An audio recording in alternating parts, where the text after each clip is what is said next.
Hello दोस्तों, आपका स्वागत है आरसी क्रिकेट गुरु में। हैदराबाद वर्सेस केकेआर के क्वालिफायर मैच के बेस्ट मोमेंट आपके सामने है दोस्तों।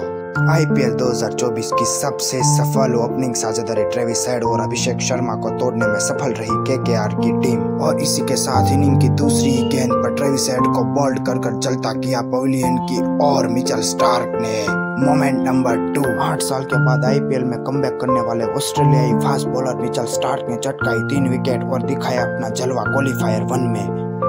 मोमेंट नंबर 3, हैदराबाद की बिखरती हुई पारी को राहुल त्रिपाठी की अर्धशतकीय पारी की बदौलत पहुंचा है 160 रनों के पास। मोमेंट नंबर 4, श्रेयस अय्यर और वेंकटेश अय्यर की पारी की बदौलत केकेआर ने दर्ज की अपनी क्वालिफायर 1 में जीत। मोमेंट नंबर 5, केकेआर की बेहतरीन जीत के बाद बॉलीवुड के दिग्गज शाहरुख खान ने ग्राउंड पर आकर किया सभी फैंस का शुक्रिया अदा। लाइक, शेयर और subscribe to our YouTube channel RC cricket Guru.